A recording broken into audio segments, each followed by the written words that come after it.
Ok, a aula começando a ser gravada, né? Então, hoje vamos iniciar aí o curso de Álgebra Linear 1, né? E, deixa eu tentar maximizar essa tela. Ah, sim, consegui, né?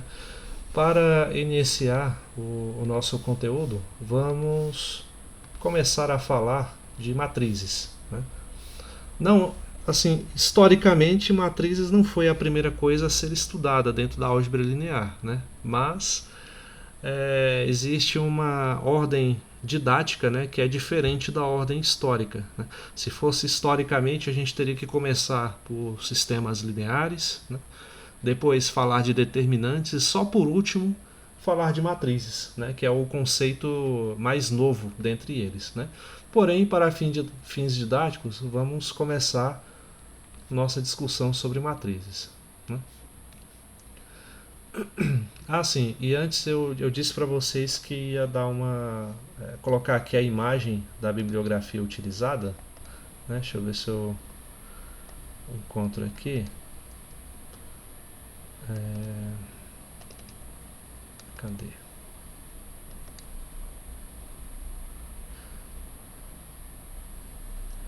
São esses dois livros que já estão lá no Classroom para vocês. Aqui. Deixa eu diminuir aqui essa imagem.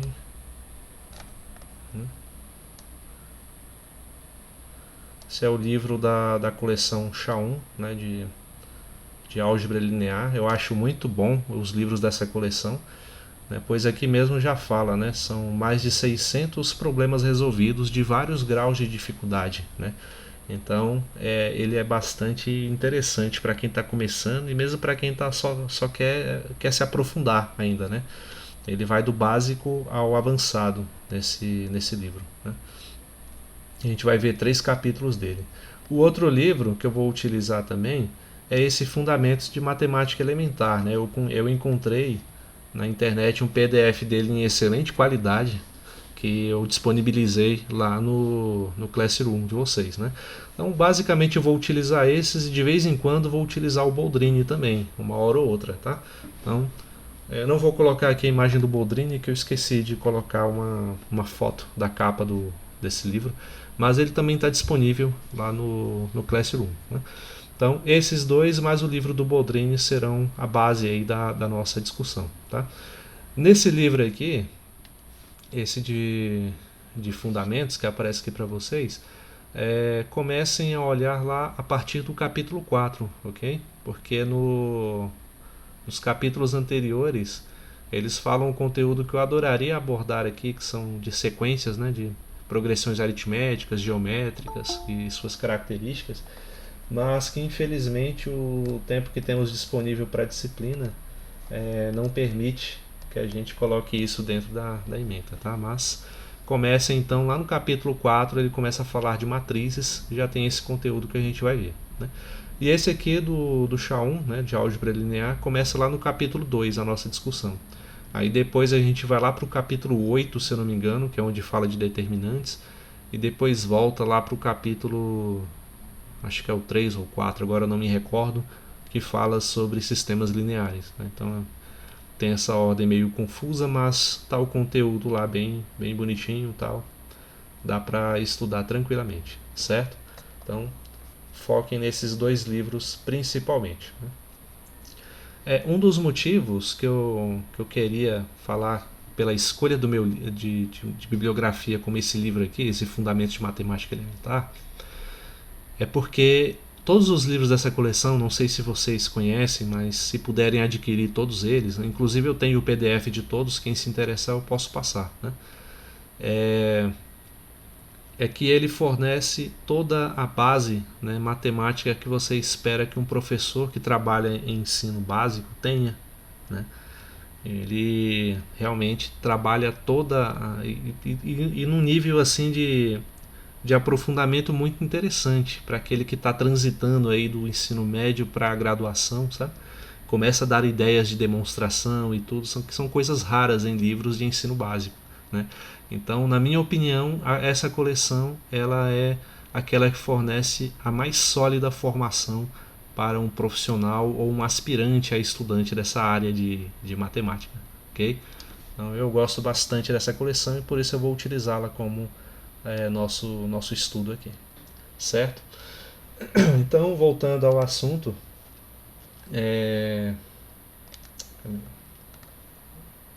aqui, falar sobre as matrizes, né?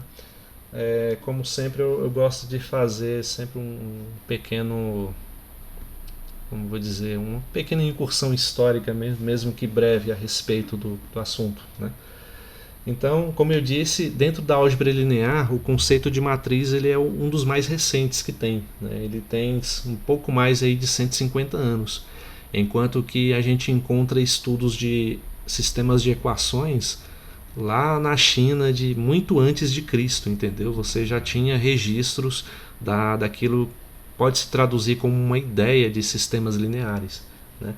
Então, as matrizes terem surgido nesse a partir e ter uma ligação com esse contexto é realmente muito interessante, né? Então, quando esse conceito de matriz surgiu, ele estava diretamente ligado ao conceito de determinantes, né? Então ele surgiu como vou dizer,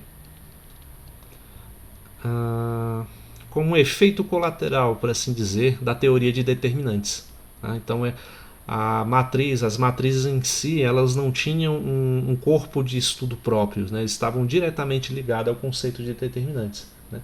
E isso desde quando surgiu, porque, por exemplo, o matemático Cauchy, né? Ele, é assim que se escreve, se eu não me engano, Cauchy, né? Lá por volta de 1826, ele se referiu às matrizes através de um nome, né, que ele chamava de tableau, né, que significa simplesmente tabela, certo? Então, e matriz, a gente encara as matrizes desse jeito hoje, como uma tabela de números, né? Então, o nome mesmo, propriamente, ele só veio lá por volta de 1850, né, com um matemático chamado Sylvester. Vou anotar aqui o nome dele, né? Em 1850, ele cunhou o nome matriz, né? E ele utilizou esse nome já com a ideia do que significa a palavra matriz, né? A matriz é algo, como vou dizer, um local onde algo se gera, né? Onde algo é criado, né? Então o Sylvester ele já concebia esse conceito, essas tabelas que o Cauchy se referia, como algo criado, mas ainda assim a sua ideia tinha totalmente embasamento dentro da teoria de determinantes. Então ele não desvinculou as matrizes da ideia de determinantes, tá? Mas ele cunhou esse nome, né? Então as matrizes elas só foram ganhar assim um corpo próprio, né, de estudo lá também ainda no século XIX, mas lá pelo final, né? Bem no finalzinho já do século XIX, com o estudo de uma área, né, que vocês não vão ver aqui na graduação, chamado de formas quadráticas, né? Talvez vocês vejam um pouco disso, né, dessa ideia de formas quadráticas, lá no curso de Teoria dos Números 2, lá no final ainda, né? E isso se der tempo, né? Foi no estudo dessas formas quadráticas de duas variáveis que a notação matricial ela mostrou a sua importância, né? E então, dada essa importância, né, assim, vou dizer que a matriz entrou como uma linguagem para descrever as formas quadráticas, né? E quando os matemáticos, estudando as propriedades de formas quadráticas, descobriram que as próprias matrizes em si possuem propriedades muito relevantes que poderiam ser aplicadas a diversas outras áreas da matemática, né? Então foi assim que se iniciou essa teoria, né, que hoje a gente estuda aí, não só na matemática, mas também na economia, na administração, na biologia, né? Até na física. Por exemplo, a, uma das primeiras descrições da teoria quântica, por exemplo, veio através da álgebra matricial, né? Então foi colocado o comportamento quântico da matéria explicado com a notação das matrizes, né? E foi um avanço extremo, né? Então, daí a relevância de se estudar essa área, ok? Alguma dúvida até aí, gente? Alguma pergunta, uma pontuação?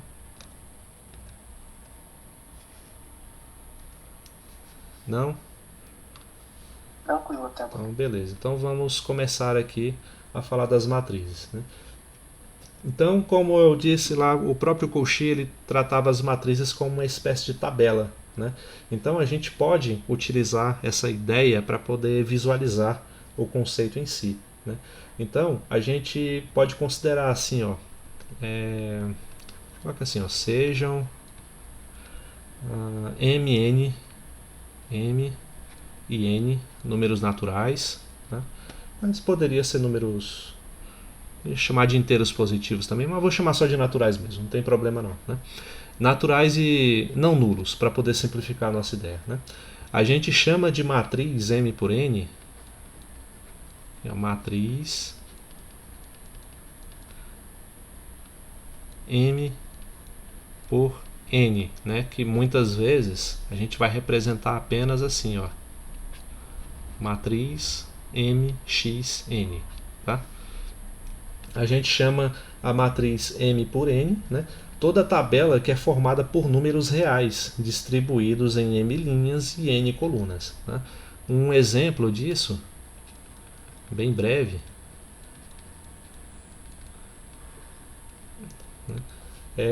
sei lá, pega aí uma matriz assim, ó,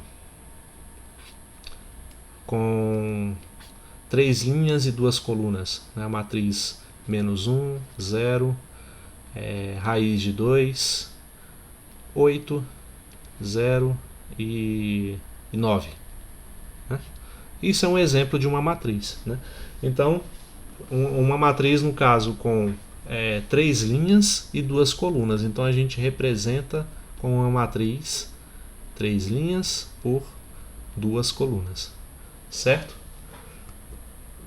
Então, onde sempre o primeiro índice aqui representa a quantidade de linhas da tabela e o segundo a quantidade de colunas. Tá? Então, tem outras matrizes que a gente poderia formar, como por exemplo 4, 1, 0, raiz de 5. Né?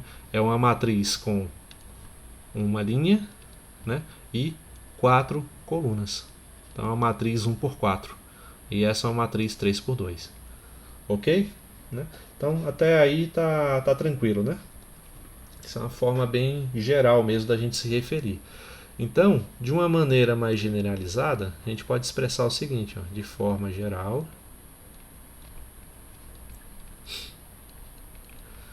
a gente pode dizer que a matriz ela é representada, uma matriz M por N, né? M por N, ela é representada por essa tabela aqui, ó. Deixa eu ver se eu saio um pouquinho mais caprichado. Né? Onde esse primeiro elemento eu vou chamar de A índice 1, 1, né? Porque representa o primeiro elemento, né? Da primeira linha e primeira coluna. Depois A índice 1, 2, porque é da primeira linha e da segunda coluna, né? E assim até chegar na enésima coluna. A índice 1, N, né? Já que eu tenho N colunas, certo? E os outros termos também seguem a mesma lógica. Aqui seria o A índice 2, 1, porque é o elemento da segunda linha e primeira coluna. A índice 2, 2, porque é o elemento da segunda linha e segunda coluna, até chegar aqui na enésima coluna. Né? E seguindo essa lógica, eu tenho lá o elemento da primeira linha, da segunda linha, até chegar na emésima linha, né? Ou seja, na linha de índice M. A, M, 1, né? Porque é o elemento da linha M e da primeira coluna. E esse AM 2, porque é o da linha M e da segunda coluna, né? Até chegar no último elemento, que é da linha M e da coluna N. Né? Então, de forma bem geral, é assim que a gente representa essas matrizes, onde esses A's indexados aqui são todos números reais, como eu bem expressei nesses exemplos, certo? Em linguagem ainda matemática, para a gente, como vou dizer, para a gente apresentar esses índices, né? A gente pode ainda dizer que a matriz M, né, ela é representada assim, ó, numa linguagem ainda mais sintetizada. A índice I, J, tá? Onde esse I ele pertence ao conjunto de 1 até M, né, já que representa as linhas, né? Então vai de 1 até M. Então é 1, 2, 3 até o M. E o J pertence ao conjunto de 1 até N.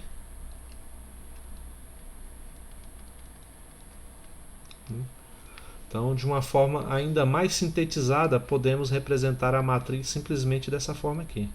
Ok?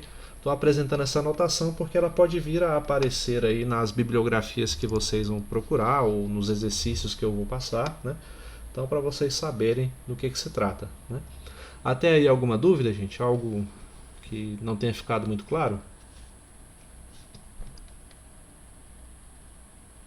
Tranquilo, né? Então, se está tranquilo, já sabe, né? Temos que ir complicando até aparecer alguma coisa, né? Que desafie, né, o nosso senso comum, né? A nossa zona de conforto. Eu acho que nessa aula não vai aparecer nada assim não, mas nas próximas aulas eu garanto que vai. Não se preocupem quanto a isso. Matrizes especiais.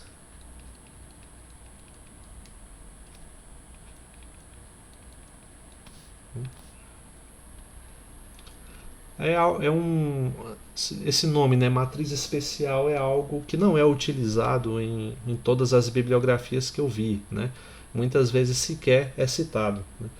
Mas existem algumas matrizes cujas propriedades vão ser relevantes, principalmente quando a gente falar de multiplicação, de matrizes, né, entre si, ou de outras propriedades como a matriz adjunta, a matriz quadrada, né? Então acho relevante enfatizar a nomenclatura dessas matrizes que são chamadas de especiais, né? A primeira delas é a chamada matriz linha, né? Eu coloquei até um exemplo dessa matriz ali em cima. Poxa vida. Aqui.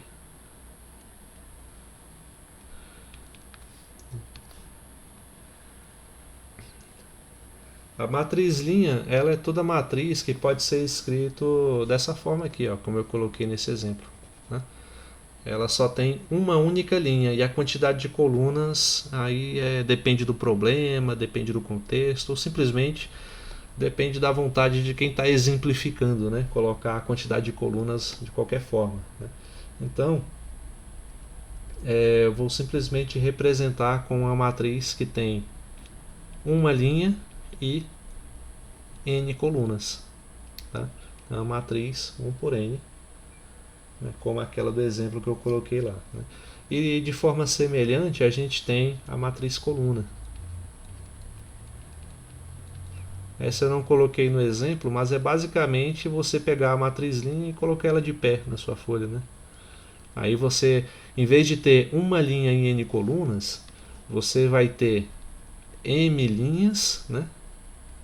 E uma coluna apenas, né?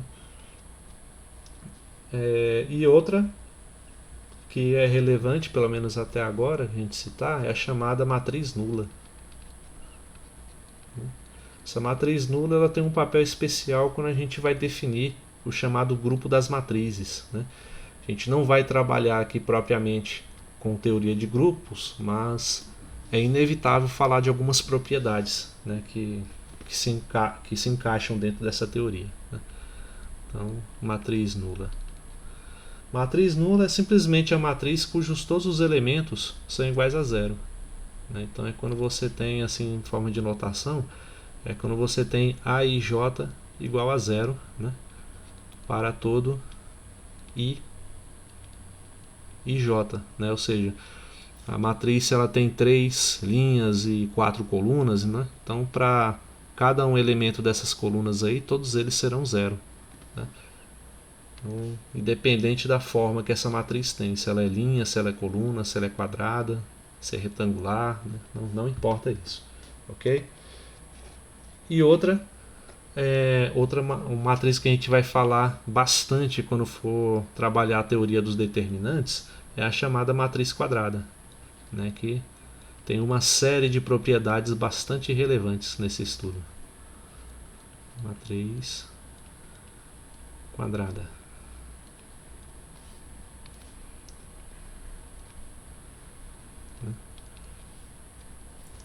Ela é uma matriz que tem o mesmo número de linhas e de colunas, né? Então a gente pode representar ela assim, ó, como tendo n linhas e n colunas, né?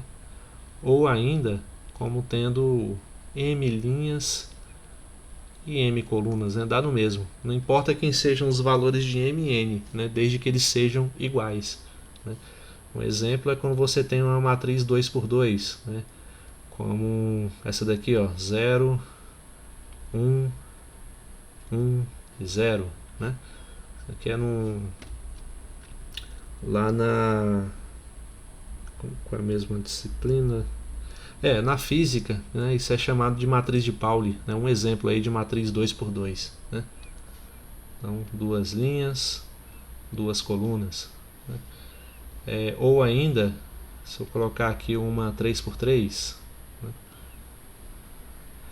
0, 1, 2, menos 8, 4, raiz de 2, 0, 0, 3, né? Um exemplo de matriz 3 por 3, pois tem 3 linhas e 3 colunas, ok? E assim sucessivamente. A gente pode até pegar uma que seja uma por um, uma matriz que só tem um elemento, né? Aí representaria assim, uma matriz, sei lá, 7, que só tem um elemento 7. Essa seria uma matriz 1 por 1. 1 por 1, 2 por 2, 3 por 3 e poderia seguir com exemplos semelhantes, o quanto você estiver disposto a colocar, né? Professor, Sim, é representado 3 vezes 3 ou 3 elevado a 3x elevado a 3?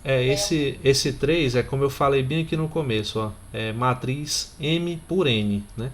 Aí essa frase M por N, ela é representada simbolicamente na matemática com esse símbolo aqui, ó, M, né, de matriz, M por N, né? Aí esse X aqui ele seria esse por que aparece aqui, Ah, tá. tá? Então é só de multiplicação mesmo, na 3 linhas vezes 3 colunas, né? Ok? Ok. Então, só para ficar claro, a gente não está multiplicando a quantidade de linhas pela de colunas, né? Mas você faz isso se você quiser obter a quantidade de elementos, mas essa quantidade não está relacionada diretamente com os elementos em si, né? Então esse x aqui ele só representa isso. Você vai ter a quantidade de linhas aqui na primeira casa e a quantidade de colunas na segunda, ok? Ok. Então, é, deixa eu ver se tem mais alguma. Dentro da matriz quadrada existe os elementos que são chamados de diagonal principal. Eu posso até utilizar essa daqui, ó. Essa aqui em vermelho é algo que a gente vai chamar de diagonal principal, né? E diagonal secundária seria essa daqui.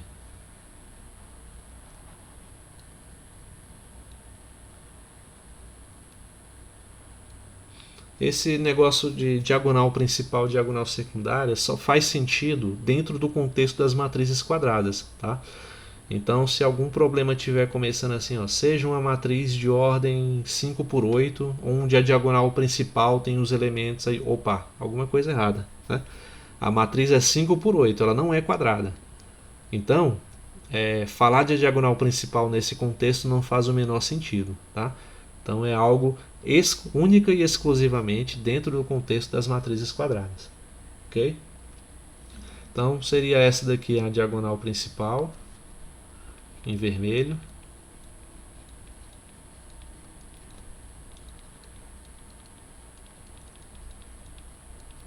E essa que eu coloquei em verde seria a diagonal secundária.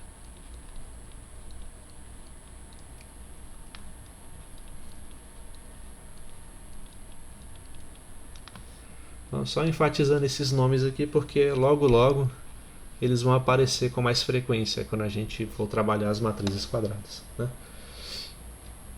Então, deixa eu ver o que mais. Já que a gente está falando de diagonal principal e diagonal secundária, tem um tipo especial de matriz que se chama matriz diagonal, né? Vou colocar aqui a matriz diagonal.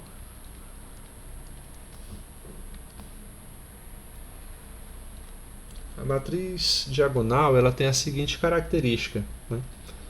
Somente os elementos da diagonal principal, vou dizer,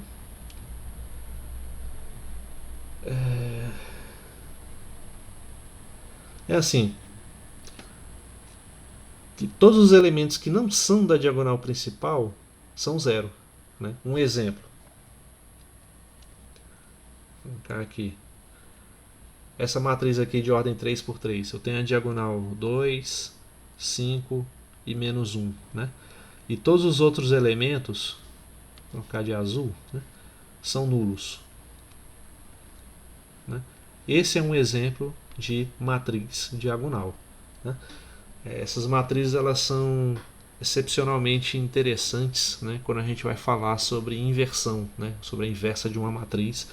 Essas matrizes diagonais ela tem um papel especial, né? E mais tarde, lá no segundo bimestre, quando a gente for trabalhar com sistemas lineares, né, existe um método de resolução também que consiste em a gente encontrar também uma matriz dessa. Eu vou ver se dá para a gente trabalhar com esse método ou não, né? Vamos ver se dá tempo, né? Então, resumindo, matriz diagonal é toda matriz quadrada em que os elementos que não pertencem à diagonal principal são iguais a zero, né? Então, posso colocar assim. Professor, Sim. é somente a diagonal principal ou a secundária também Não, pode ser só a considerada matriz principal. diagonal? Só a principal, né? Mas ainda existe outra possibilidade. Vou colocar aqui como exemplo antes de colocar a definição escrita, né? Se eu tenho uma matriz assim, ó, 1, 0, 0, opa, 0, 0, 0, 8, 5 e 2, por exemplo, né? A gente olha para a diagonal principal. Não, aqui eu errei, gente. Quero formar uma diagonal, uma matriz diagonal, né? Então todos os elementos são zero. A gente olha aqui para a diagonal principal dela, né? E o que a gente repara? Ó, esse termo do meio aqui é nulo, né? E agora? Agora que essa matriz aqui, ela também é uma matriz diagonal, né?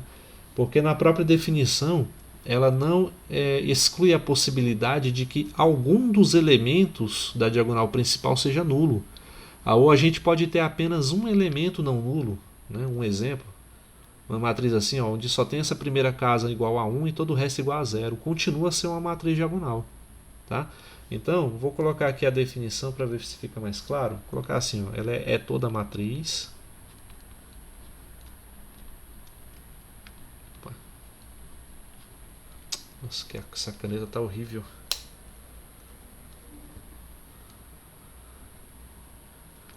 Aqui. Toda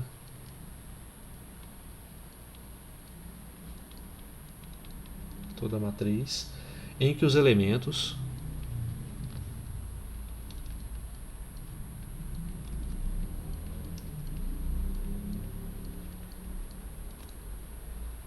que não pertencem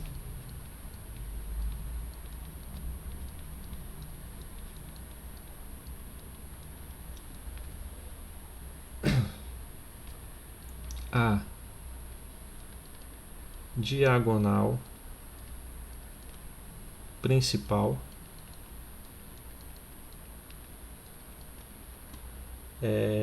são iguais a zero.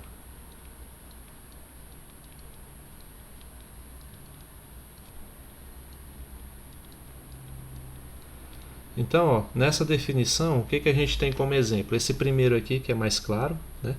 Onde eu localizei aqui a diagonal principal e vi que todos os elementos fora dessa diagonal são nulos, né? Aí, olhando para esse segundo exemplo, eu vi que só tem um elemento aqui não nulo, né, dentro da diagonal principal. Então, o que, que eu preciso reparar para que a matriz seja diagonal? Não é os elementos propriamente ditos da diagonal, são os elementos fora da diagonal. Todos os elementos que são fora da diagonal têm que ser zero, né? Então, nessa consideração, eu poderia usar o seguinte exemplo de matriz diagonal também. 0, 0, 0, 0, 0, 0, 0, 0, 0. Essa matriz também é diagonal. Aí por quê? Porque olha só a definição. É toda matriz em que os elementos que não pertencem à diagonal principal são iguais a zero, né? Então ela não dá uma restrição, ela não fala que os elementos da diagonal principal precisam ser diferentes de zero. Só fala que aqueles que não estão na diagonal principal necessariamente devem ser zeros, né? Então parece um pouco complicado entender, mas tente entender dessa forma. Você vai identificar a diagonal principal da sua matriz e você não vai olhar os elementos que estão aqui dentro, tá? Identificou a diagonal, esquece os elementos daqui de dentro. Você vai olhar quem? Os elementos de fora. Todos eles são zero? Nesse caso aqui são, não é? Então pronto, a matriz é diagonal. Certo? Então é basicamente esse. Eu usei só elementos aqui de... Quer dizer, só matrizes de ordem 3, mas valem para matriz de ordem 2, para matriz de ordem 5, 7, 15, 1 milhão, né? É a mesma definição para qualquer ordem. Beleza? Ou tem alguma dúvida? Professor, Sim. mas você não tinha dito que quando todos os elementos são zero, ela é uma matriz nula? Sim, uma matriz nula é uma matriz diagonal. Ah, sim. Entendeu? São as duas coisas. Não tem problema nenhum. Não há choque de definição, não. Ah, sim. Tá certo? Mas foi bem lembrado. Eu deveria ter citado isso também, né? Foi bem colocado aí, né? Então, toda matriz nula é uma matriz diagonal, tá? E, por último, um outro tipo especial de matriz é a chamada matriz unidade ou matriz identidade, como eu prefiro chamar. Vou colocar assim: matriz identidade.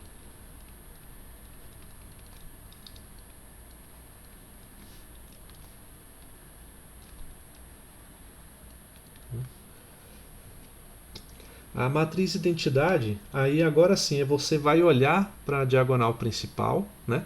E, ao contrário do que você fazia aqui para definir se a matriz é diagonal, como é que era o procedimento que eu falei? Ó?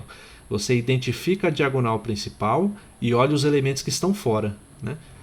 Para cair na definição de matriz diagonal, todos os elementos que estão fora precisam ser zero, né? Agora, para a matriz identidade, é um pouco mais do que isso, né? Você vai ter que olhar para a diagonal principal, vai ter que ter todos os elementos dessa diagonal como sendo 1, né? E todos os elementos que estão fora da diagonal tem que ser zero, né? Então, é uma restrição a mais colocada na definição de matriz diagonal, certo? Então, eu vou tentar escrever isso, colocar assim, ó, que ela é toda matriz diagonal,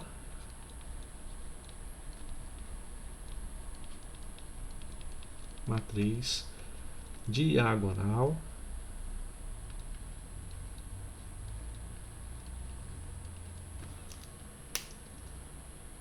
em que os elementos,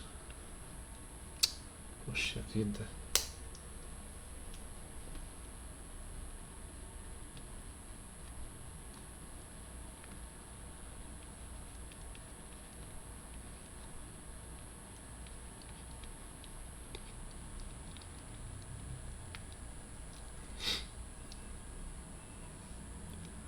os elementos da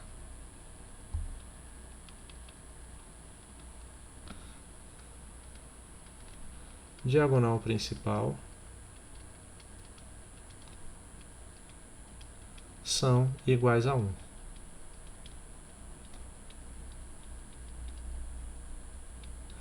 Certo? Então, um exemplo, vou pegar aqui uma matriz um pouco maior, essa daqui, ó, 0, 0, 0, 0.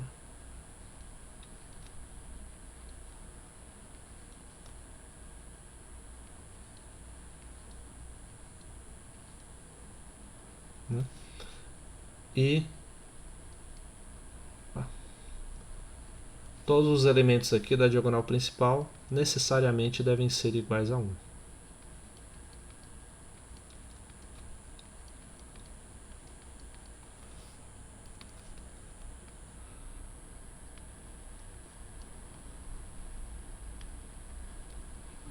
Ok? Ficou clara essa definição, gente? Sim. Não? Então, beleza. Aqui eu coloquei uma matriz de ordem 4x4, mas como eu disse, vale para qualquer ordem de matriz, desde que ela seja quadrada. Tá? Então, dada essa série de definições aqui sobre como chamar, né, determinadas matrizes, é interessante a gente saber como se constrói, né, os elementos de uma matriz. Né? Claro que isso vai ser definido de contexto para contexto, né? Mas a gente pode exercitar um pouco essa ideia de linhas e colunas, né? E propor a seguinte atividade, né, de fixação. Vamos colocar assim, exercício. Né? Professor, Sim. e a matriz transposta? Ah, sim, faltou falar dela, né? Mas eu vou falar da matriz transposta quando a gente for falar de inversa ou de adjunta, tá? Porque ela assim está mais ligada a esses conceitos, ok? Ok. Mas foi bem lembrado, a matriz transposta é basicamente quando a gente troca, né, linhas por colunas. Né? Então, uma matriz, por exemplo, que é de 3 linhas e 2 colunas, a transposta dela vai ter 2 linhas e 3 colunas. Né? Então, mas enfim, eu vou falar desse conceito mais à frente. Né? Tem outras aqui que eu não estou me lembrando no momento, que a gente vai ter que falar mesmo. Eu não falei de matriz adjunta, porque para falar de adjunta eu tenho que falar de matriz dos cofatores, mas para falar dos cofatores eu preciso de determinante, entendeu? Então, cada coisa no seu tempo, tá? Ainda tem uma série de outras definições que a gente vai precisar ver mais na frente. Então, digamos que vamos construir os elementos de uma matriz A, né? Que vai ser definida assim, ó. Como eu disse, ela pode ser expressa como um A e J, né? Entre parênteses. Opa. Aqui, ó, A e J. Essa matriz vai ser 3 por 3, né? De tal forma que o A e J, né? Cada elemento dessa matriz vai ser dado da seguinte forma, como I mais o J. Tá? O que isso quer dizer? Essa matriz ela tem 3 linhas e 3 colunas, portanto ela tem 9 elementos. Né? E cada um desses elementos vai ser construído por essa regra aqui, tá? Que eu inventei agora. Né? Essa regra vai ser a lei de construção da nossa matriz, onde você vai pegar o índice da linha e somar com o índice da coluna para obter o elemento. Né? Então, como que isso funciona? Por exemplo, o A índice 1 para definir o primeiro elemento, né, que é a primeira linha e primeira coluna. Pela regra de construção, ele vai ser dado pelo índice da linha somado com o índice da coluna, ou seja, 1 mais 1, que é igual a 2. Né? Aí, para construir o elemento A21, né, ou seja, o elemento da segunda linha e primeira coluna. Então, segundo a minha regra de construção, vou pegar o índice da linha e somar com o índice da coluna. O índice da linha é 2 e o da coluna é 1, que vai dar 3. Né? E o elemento A31 fica quanto? 4. 4, porque o índice da linha é 3, o da coluna é 1. E assim eu obtenho 4. Aí os outros índices, A12, A22, A32. Né? Vou colocar aqui logo. Aqui vai ser 1 mais 2, que é 3. Aqui vai ser 2 mais 2, que é 4.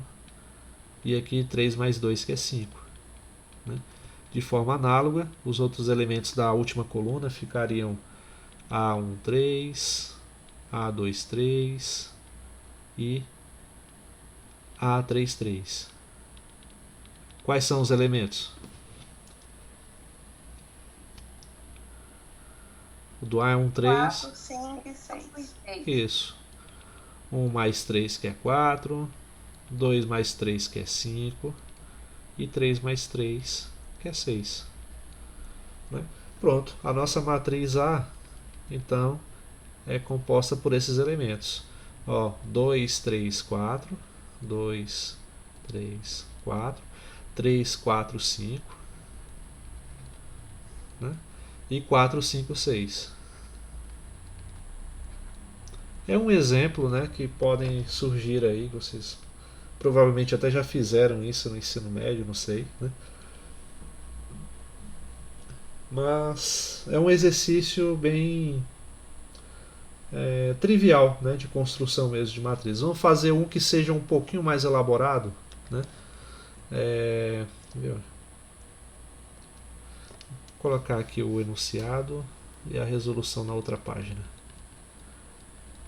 Outro exercício. Agora eu vou definir que a minha matriz A, ela continua a ser uma matriz 3×3, né? E, porém, cada um desses elementos, A e J, vai ser dado pela seguinte regra de construção, né? Essa matriz, esse elemento vai ser 1, né? Se o I for igual a J, né?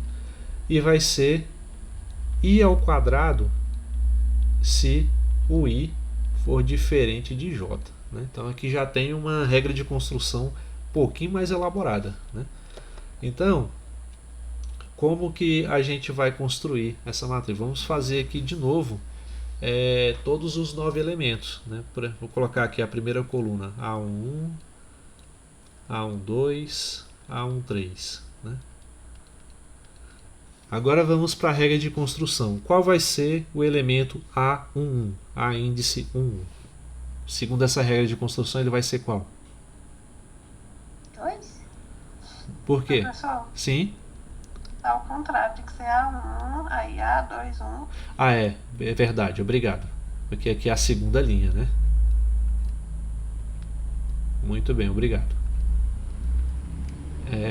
Então, qual vai ser o primeiro elemento? A índice 1 dá quanto? 1, 1. Por quê? porque o I é igual ao J.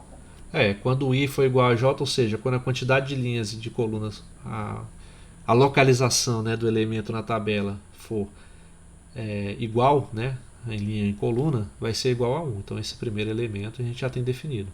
E o segundo elemento dá quanto? 4. 4 por quê? Porque seria o I ao quadrado quando o I é diferente do J. Exatamente. Aí 2 ao quadrado é 4. Como 2 é diferente de 1, a regra de construção nos diz para pegar o índice da linha e elevar ao quadrado. Então aqui vai dar 2 ao quadrado, que é igual a 4. Né? 4 × 1 dá quanto? 9. 9. Então aqui é pegar 3 ao quadrado, igual a 9. Aí vamos colocar os outros elementos aqui. A12, A22, A32. Aqui. Né? A12 vai dar quanto? 1. 1 ao quadrado, né? Que é 1. A22. 1 também. 1 também, pois o I e o J são iguais. E o A32? 9. 9, que é levando 3 ao quadrado. E assim, a última coluna fica A13, A23, A33.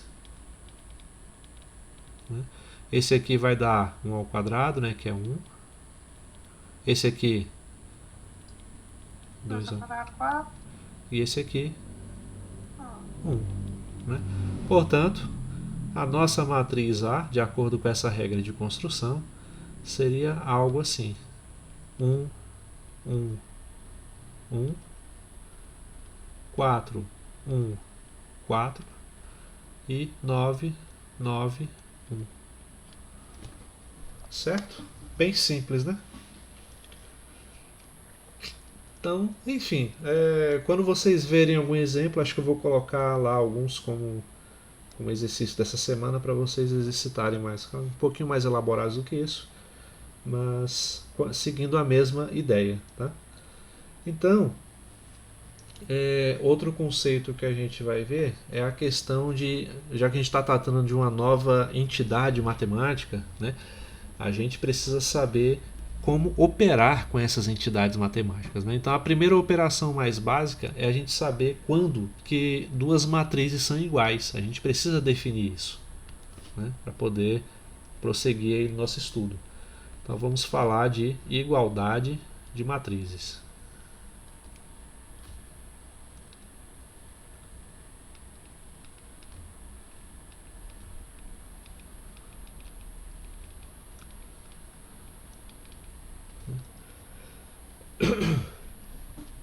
Então, a gente diz que duas matrizes, que eu vou chamar aqui, ó, de A, né, simbolizado como A e J, com M linhas e N colunas, ela vai ser igual a uma matriz B, né, fazer assim,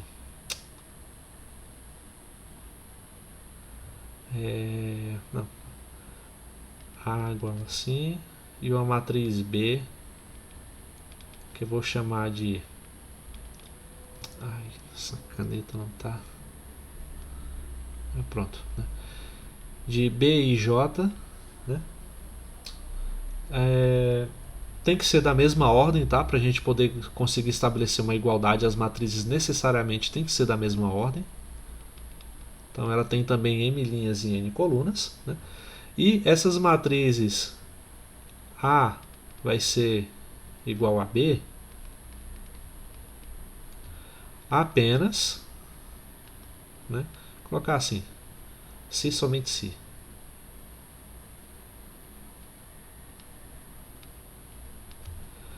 Se cada elemento da nossa matriz, da nossa matriz A, que eu simbolizei como A e J, ela foi igual a cada um dos elementos da matriz B, simbolizados por B e J. Tá? Então, duas matrizes serão iguais apenas se os seus elementos, né, de cada uma das linhas e cada uma das colunas corresponderem entre si. Né? Um exemplo disso, a gente pegar aqui como uma matriz 2×2. Exemplo, uma matriz pequena mesmo, uma matriz 4, menos 1, 0 e 2. Né? Essa é a nossa matriz A. Né? A gente vai dizer que essa matriz ela é igual a uma matriz B apenas se o elemento A índice 1, né, o A índice 1, que é da primeira linha e primeira coluna, for igual ao elemento da primeira linha e primeira coluna de B, ou seja, esses dois elementos têm que ser 4. Então, esse elemento, o menos 1, né, que é o da primeira linha e segunda coluna, tem que corresponder ao elemento da primeira linha e segunda coluna em B. Então esse aqui também tem que ser menos 1. Né? Da mesma forma, eu tenho que ter 0 aqui e 2 aqui. Tá?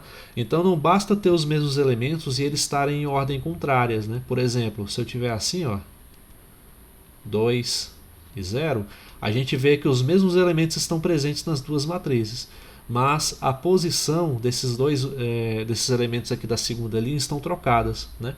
Dessa forma, a gente não poderia afirmar que essas matrizes são iguais, elas seriam, portanto, diferentes. Ok? Então, além de terem os mesmos elementos, eles têm que estar dispostos na mesma ordem. Né?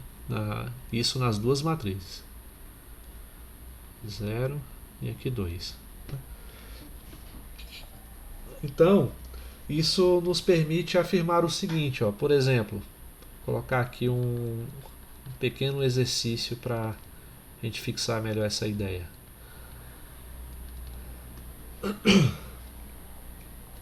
Se eu tenho assim duas matrizes, aqui vale 3x e aqui vale 2y, e aqui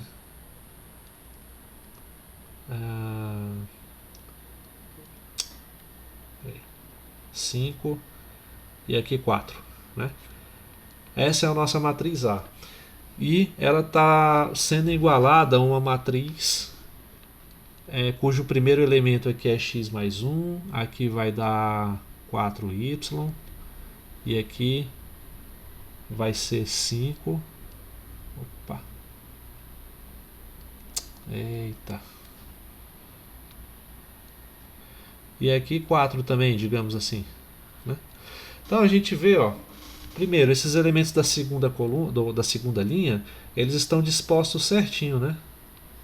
Na ordem que deveria estar. O 5 está na segunda linha, primeira coluna, e na outra matriz ele também está na segunda linha, primeira coluna. Da mesma forma o 4 está na segunda linha, segunda coluna, e aqui segunda linha, segunda coluna. Então, para que as matrizes sejam iguais de fato, eu preciso ter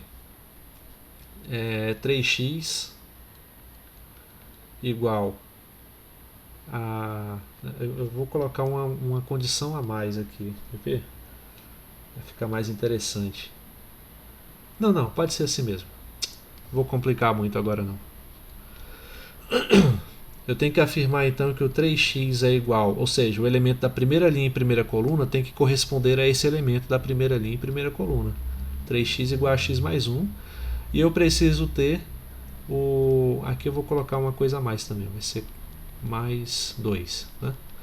E eu preciso ter que o 2y, né, que esse elemento aqui, ó, da primeira linha em segunda coluna, seja igual a esse elemento da primeira linha em segunda coluna. 4y mais 2, certo? Então eu tenho que encontrar o x e o y que satisfazem essas igualdades, né? Aqui na primeira equação, o que eu tenho? O x, né, a gente passa para o outro lado, vai ficar 2x igual a 1, portanto, x igual a 1 sobre 2. Aqui embaixo, passo o 2y para cá, aí vai ficar 2y igual a menos 2, né? Portanto, y igual a menos 1. Então, esses são os pares, né, de x e y que fazem com que essas duas matrizes sejam iguais. Certo? Alguma dúvida?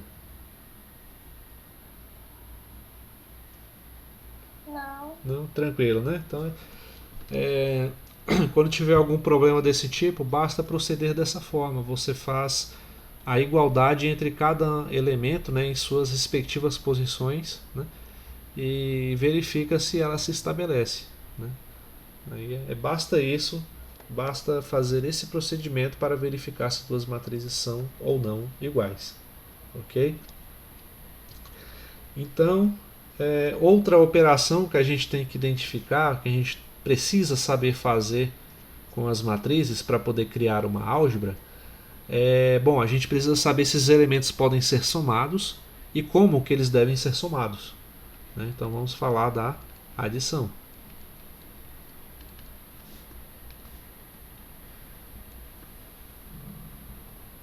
Então, mais uma vez, para a gente somar duas matrizes, a gente precisa que elas tenham a mesma ordem, né? Então aqui, fazer assim, ó. Vou considerar duas matrizes A, né, simbolizada como A e J, com M linhas e N colunas, e outra matriz também a B, né, com B e J, com M linhas e N colunas, né. Para somar essas duas matrizes A e B, o resultado da soma vai ser a soma de cada um dos elementos de suas respectivas posições, né? Ou seja, A mais B vai ser igual ao AIJ, né, que é o elemento da iésima linha e jésima coluna, somado com o elemento da iésima linha e jésima coluna de B, né? E assim a gente vai ter, fazendo isso com todos os i's e j's da matriz, a gente vai ter a matriz de ordem m por n, né? Então reparem que eu falei, elas têm que ter a mesma ordem, mas não necessariamente precisam ser quadradas, tá? Então, basta que tenham a mesma ordem. Um exemplo.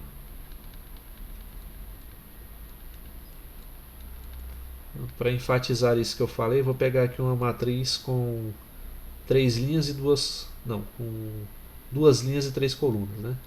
2, 0, menos 5, 1, 4 e 8. Né? Vou somar com a matriz também com 2 linhas e 3 colunas. Matriz menos 1, 4, menos 6, 1 sobre 2, 0 e menos 1 também. Né? Qual o resultado da matriz? Né? Eu vou pegar esse primeiro elemento, né? Aqui ó, o A índice 1, 1 da matriz A com o A índice 1, 1 da matriz B. 2 somado com menos 1. 2 somado com menos 1. Depois vou pegar o 0 e somar com o 4. O menos 5 somar com o menos 6. 1 somar com 1 sobre 2. O 4 eu vou somar com o 0. E o 8 vou somar com o menos 1. Ok? Portanto, o resultado vai ser o que? 2 mais o menos 1 dá 1. 0 mais 4 dá 4. Menos 5 somado com menos 6 dá menos 11. 1 somado com 2 dá 3 sobre 2. 4 somado com 0 dá 4. 8 somado com menos 1 dá 7. Ok? Entenderam? Tem alguma dúvida? Não. Não, né? Então, já que a gente está falando de soma, só mais alguns conceitos para a gente finalizar as considerações de hoje. Acho que dá para... Peraí, deixa eu ver...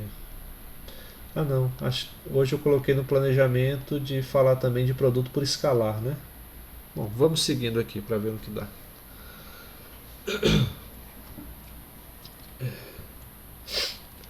Então, vale falar de 4 propriedades que envolvem a soma de matrizes, né? Que na verdade isso é na forma de um teorema. Né?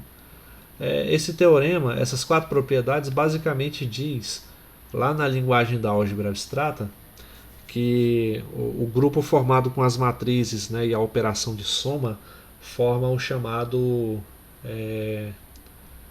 grupo comutativo, né? Mas somente com a operação de soma. Né? Então, esse teorema afirma o seguinte, vou pegar matrizes M por N, né? E essas matrizes vai ter as seguintes propriedades. A primeira delas é que é a associatividade.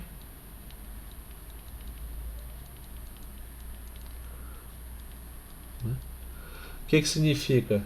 Eu vou colocar a consideração aqui em cima. Sejam A, B e C matrizes. Opa!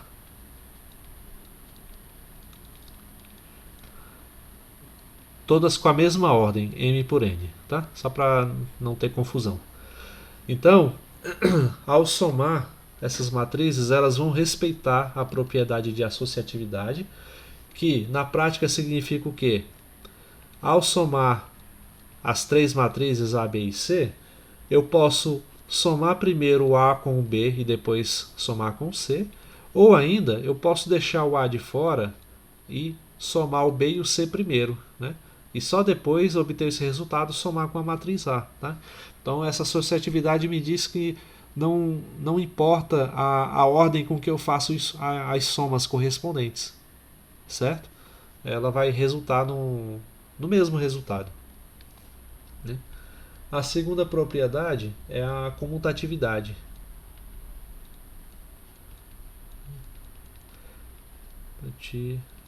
A comutatividade que vale só para a soma, tá? Que isso fique bem claro. Né? O produto de duas matrizes, que é o que a gente vai ver na próxima aula, ele não é comutativo. Né? que isso significa na prática? Ó, que no caso da soma, eu somar o A com o B é a mesma coisa que eu somar o B com o A. Né? Então é só isso que é a comutatividade da soma. Enfatizando que isso não vale para o produto. Né? Terceiro, é a existência de elemento neutro. Né? Vou colocar aqui, elemento neutro. O que é esse elemento neutro? É que eu vou dizer que existe uma matriz que eu vou chamar de. Não posso falar isso. Não vou usar uma notação que confunda vocês. Vou chamar essa matriz simplesmente de M. Tá? Existe uma matriz M tal que o A, quando somado com essa matriz, é igual à própria matriz A. Né? Nesse caso, a gente vai ver que essa matriz M aqui, né, no caso da soma, ela é apenas a matriz nula. Né? M, matriz nula. Aí tem esse nome, né, elemento neutro da soma, tal, porque é assim, né, nessa soma convencional, essa matriz que a gente está se referindo aqui, ela é a matriz onde todos os elementos são zeros, né? Que a gente sabe que o zero, quando soma com qualquer número, vai dar o próprio número. Né? Mas existem outras possibilidades algébricas onde a matriz nula da soma não é necessariamente o zero. Tá? Então, por isso que eu não coloquei com a mesma denominação para preservar a precisão, né, na definição. Ok? E por último, é o chamado elemento simétrico. Né? Elemento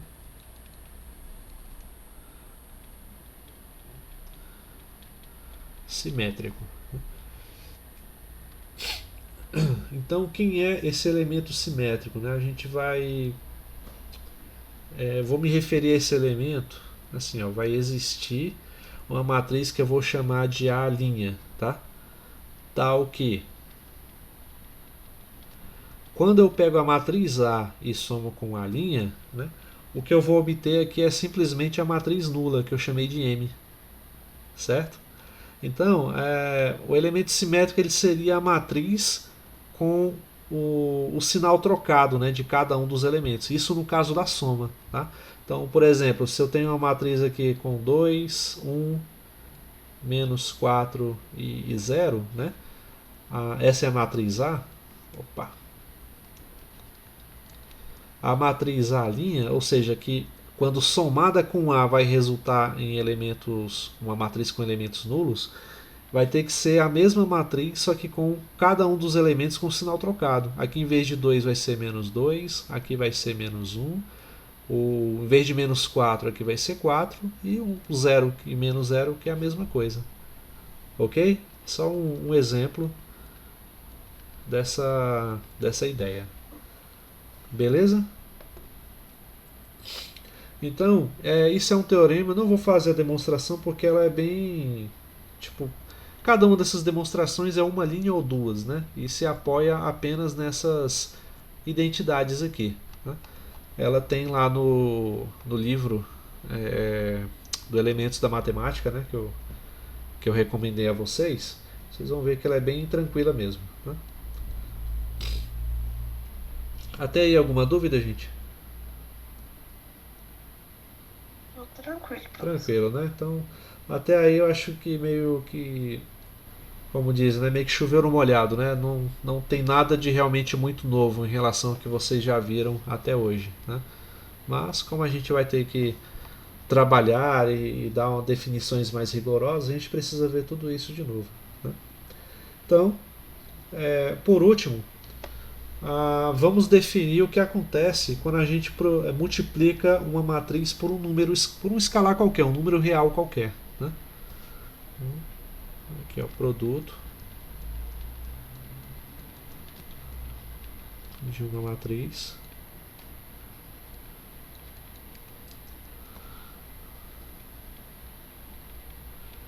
Matriz por um escalar.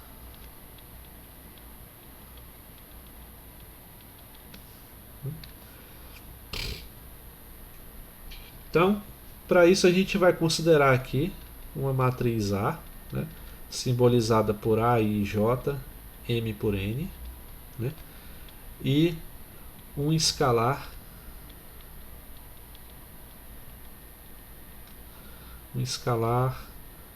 K, pertencente aos números reais, né? Mas poderia pertencer a outro corpo algébrico, né? Como os números complexos, poderia ser os racionais, pode ser dos inteiros negativos, né? Não faz diferença para a gente não.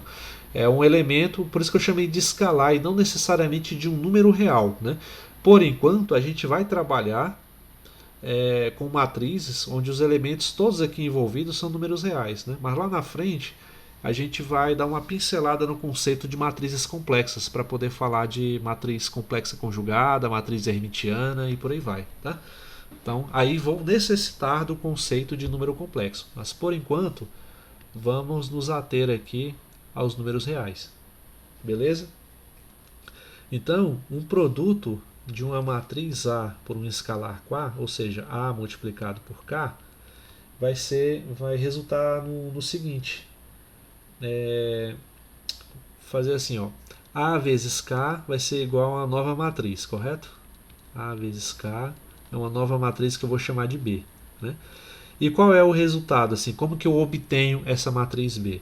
Eu vou pegar cada um dos elementos de A, ou seja, cada A e J, e multiplicar por K para obter um B e J. Tá? Então é assim que a gente vai obter o produto de uma matriz por escalar. A gente vai pegar esse escalar e multiplicar por cada um dos elementos da matriz. Né? Exemplo.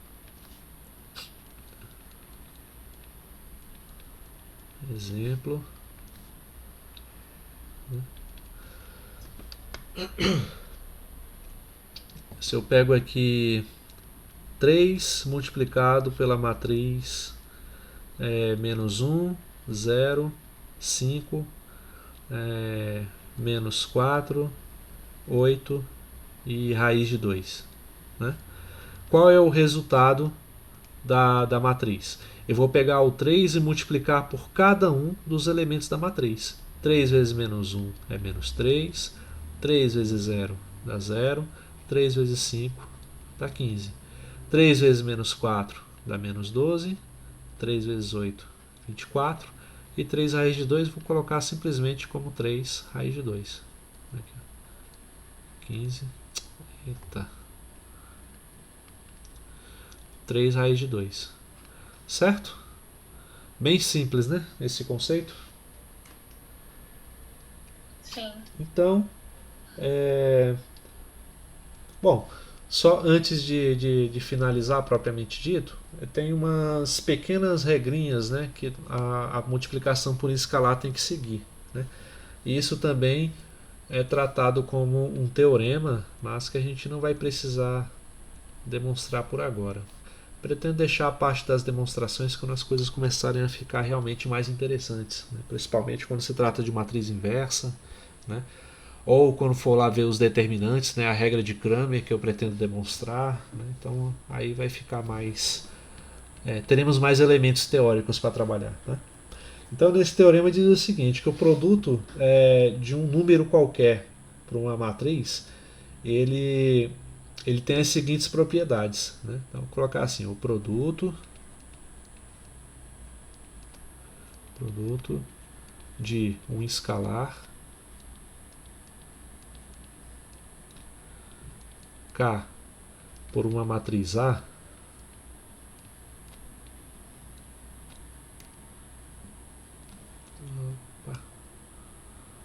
matriz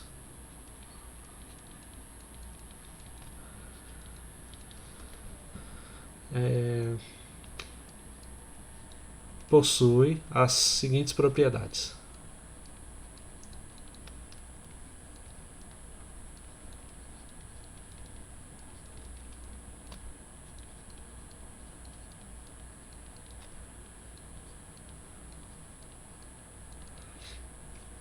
A primeira delas é essa daqui do...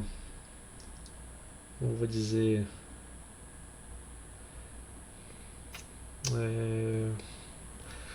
acho que eu vou precisar de mais de um escalar para poder exemplificar. Vou colocar assim, ó, de escalares.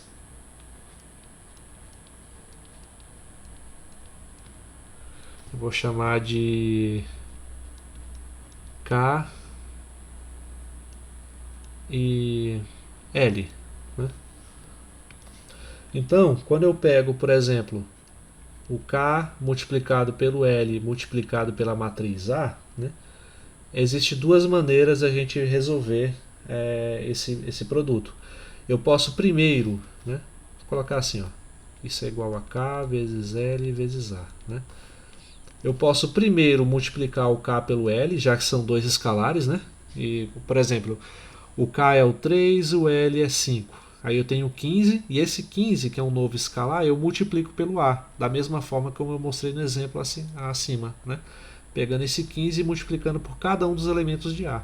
Ou, outra maneira de fazer, é eu pegando primeiro o L e multiplicando pelo A, e só depois pegar o K e multiplicar por essa nova matriz que vai surgir. O resultado vai ser o mesmo. Tá? Então isso aqui é a associatividade do produto que a gente mencionou lá em cima. Mas não do produto de matrizes, é do produto de escalares por uma matriz. Ok? Ficou clara essa propriedade? Sim. Sim. Então, outra propriedade, a gente pode usar só o K aqui, né? E multiplicar por uma soma de matrizes A e B. Né? Deveria ter colocado aqui A e B. Então, mas, enfim, vocês entenderam, né? Eu posso resolver essa multiplicação fazendo assim, pegando o K e multiplicando pelo A, né? E depois pegando o K e multiplicando pelo B. Então é uma das maneiras. Ou também posso somar o A com o B primeiro e só depois multiplicar pelo K. O resultado será o mesmo. Né? Isso aqui é a distributividade do produto em relação à soma. E por fim não, ainda tem mais essa e outra propriedade. Né? Digamos que em vez de multiplicar o K pelo L, eu some, né, K mais L para obter um novo escalar. Né? O produto desse escalar pelo A pode muito bem ser feito assim. Ó. Eu posso pegar esse K e multiplicar pelo A primeiro e somar o resultado disso com o produto de L por A. Então, mais uma vez, agora é a distributividade da soma em relação ao produto. Né? A outra era a distributividade do produto em relação à soma. Agora é da soma em relação ao produto. Né? Mas não no fundo é a mesma coisa, né? O procedimento é análogo. Né? Professor, Sim, calma, esse L está representando o quê? é um escalar. O K e o L são números reais. Ah, sim, entendi. Certo? É porque aqui na primeira propriedade eu multipliquei eles, né? E disse que poderia ser feito assim, representando a associatividade. Aqui, digamos que eu vá somar esses dois escalares. Né?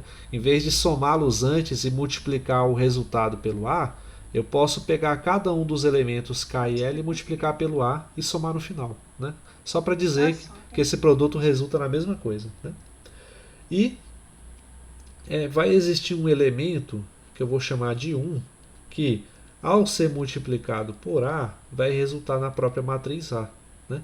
Só que esse 1 aqui, ele não é a matriz de identidade não, ele é o número 1 que a gente conhece mesmo. Né? Então é o escalar 1. Beleza?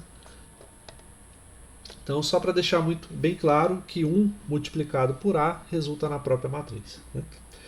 Então, essas matrizes A e B, como eu falei, elas são matrizes de ordem M por N. Né? Eu não coloquei aqui na definição, mas são. Né? E A e B são matrizes quaisquer. Né?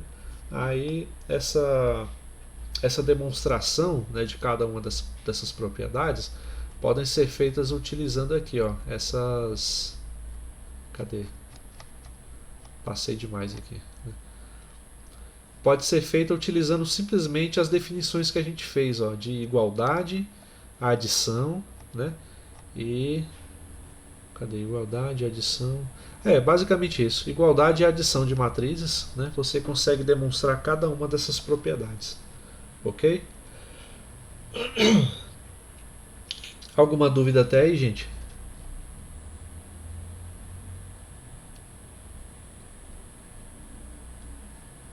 Não. Não, né? Bom, então, como eu falei para vocês, essa parte é bem trivial mesmo, né? Vou colocar alguns exercícios lá de fixação para vocês entregarem semana que vem. Mas o que eu previa para hoje mesmo era só apresentar essas primeiras definições. Na próxima aula, a gente continua falando já do produto de matrizes, né? Que é uma regra totalmente diferente do que a gente costuma fazer com os números mais corriqueiros, né? E, bom, esse produto de matriz ele me lembra uma coisa que a gente pode falar lá no final do curso sobre matrizes, que é o produto tensorial. Esse eu acho que vocês nunca viram no ensino médio, né? Ele é basicamente quando a gente multiplica uma matriz por cada um dos elementos de outra matriz, né? Obtendo como resultado uma matriz bem maior, né? Mas enfim, eu vou ver se dá para encaixar, né, isso aí dentro do nosso cronograma ou se não vai dar tempo, né? Depende do que seguir aí. Beleza? Então, bom, se não há dúvidas então até agora, a gente vai encerrando por hoje, né? Daqui a pouco eu coloco as anotações de aula, as atividades de hoje e o link, né, da aula lá no YouTube, no WhatsApp. Beleza? Ok. Bom, então no mais, boa noite a todos e até a próxima aula, né? Boa noite. Boa noite, professor. Boa noite. Boa noite.